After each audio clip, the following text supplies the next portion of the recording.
ចាជំរាបសួរពុកម៉ែបងប្អូនទាំងអស់គ្នាជួបនឹងខ្ញុំម្ដងទៀតហើយចាថ្ងៃនេះខ្ញុំចង់ចែករំលែកពីរបៀបធ្វើត្រៀបបាយដំណើបដែលមានរសជាតិផ្អែមឆ្ងាញ់ចាមុននឹងមើលពីរបៀបធ្វើនិងគ្រឿងផ្សំសូមកុំភ្លេចជួយចុច like និង subscribe channel របស់ខ្ញុំមួយផងដើម្បីទទួលបានវីដេអូថ្មីៗពីខ្ញុំជាបន្តបន្ទាប់ចាឥឡូវក៏មកខាត់ពេលយូរខ្ញុំមកមើលពីរបៀបធ្វើនិងគ្រឿងផ្សំទាំងអស់គ្នាចាជាដំបូងយើងត្រូវដាំបាយដំណើបសិនចាអង្ករគឺចំនួន1គីឡូបន្តមកធ្វើការលាងទឹកសម្អាតចំនួន2ដងបែបហ្នឹងមកចាយើងលាងទឹកវាសម្អាតឲ្យ2ដងចឹងទៅបន្ទាប់ពីយើងលាងទឹកសម្អាតហើយគឺយើងធ្វើការវាស់ទឹកហ្នឹងដើម្បីដាក់ដាំបាយយើងកុំឲ្យវាឆៅពេកហើយកុំឲ្យវាឈឺពេកចានេះអញ្ចឹងទឹកគឺយើងដាក់ដល់1លីត្រអង្ករអញ្ចឹងទេព្រោះតែយើងដាំឆ្នាំងភ្លើងយើងដាក់តែ1លីត្រអង្ករហ្នឹងមកបន្ទាប់មកយើងធ្វើការជូតសម្អាតឆ្នាំងចេះឲ្យបានស្អាតល្អមកបន្ទាប់ពីយើងជូតសម្អាតហើយយើងធ្វើការដាក់ដាំបាយសិន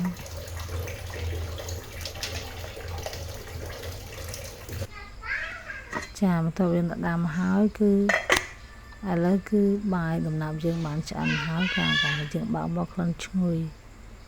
បាយឈ្ងុយមែនតើបាយដំណើបចាហើយយើងមកពីគ្រឿងផ្សំទាំងអស់គ្នាចាគឺបាយដំណើបយើងដាំឆ្អិនមិញខ្ទិះដូងស្ករសចំនួនកន្លះគីឡូល្ងនេះចាល្ងនេះយើងបានលេងហើយយើងបានប្រប៉ើងសបកវាស្អាតដល់ហើយចាឥឡូវយើងចាប់ផ្ដើមធ្វើទាំងអស់គ្នាជាដំបូងយើងដាក់ខ្ទះក្តៅហើយយើងចាក់ខ្ទិះដូងទាំងពីរថង់នឹងចូលមកបន្ទាប់ពីយើងចាក់ខ្ទិះដូងនឹងចូលមកហើយយើងចាប់ផ្ដើមចាក់ស្ករសយើងចាក់ចូលមកចាយើងចាក់ស្ករសចូលអស់ចឹងមកបន្ទាប់ពីយើងដាក់ស្ករសហើយយើងធ្វើការដាក់អំបិលបន្តិចចាបន្ទាប់មកយើងធ្វើការកូរវាឲ្យរលាយស្ករនិងអំបិលចូលគ្នាបានល្អ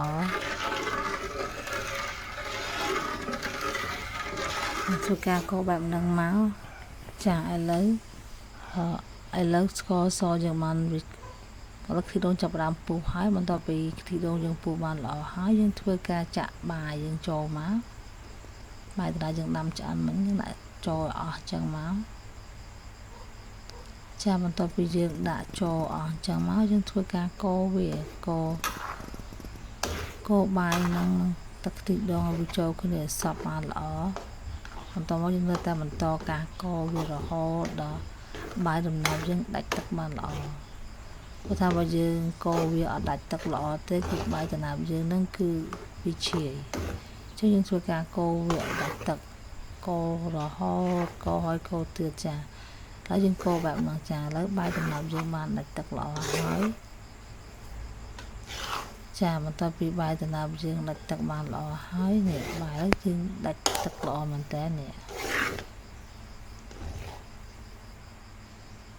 ចាំបន្ទាប់ពីបាយដំណើបដាច់ទឹកហើយយើងធ្វើការដួសដាក់ចានបន្ទាប់ពីយើងដួសដាក់ចានកតោជ័រហ្នឹងហើយទុកឲ្យវាត្រជាក់សិនបន្ទាប់មកយើង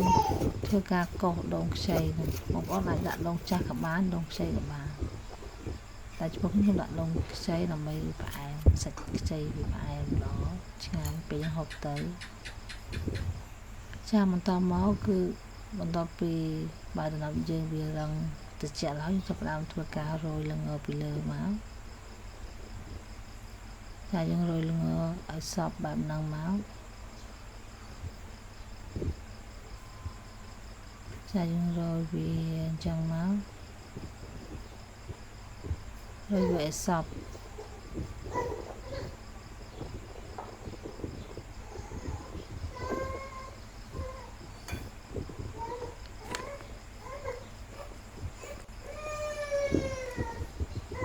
ចាបន្ទាប់ពីយើងបានរោយល្ងហើយយើងធ្វើការកាត់ត្រៀបបាយយើងហ្នឹងយើងកាត់វាជាកង់បែបហ្នឹងមក យើងកាត់វាឆោតចឹងមក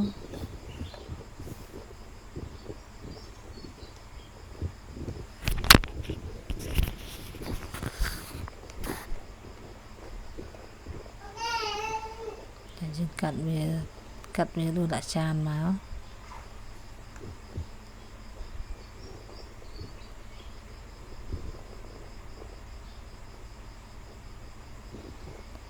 ចាបន្ទាប់ពីយើងដួសដាក់ចានវាអញ្ចឹងមកចាយើងដួសដាក់ចានម្ដុំដាក់ចានមក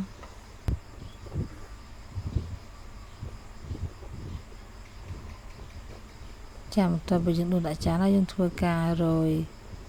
ដូងដែលយើងបានកោសមាញ់ហ្នឹងយើងរោយពីលើមកចាជាការស្រេច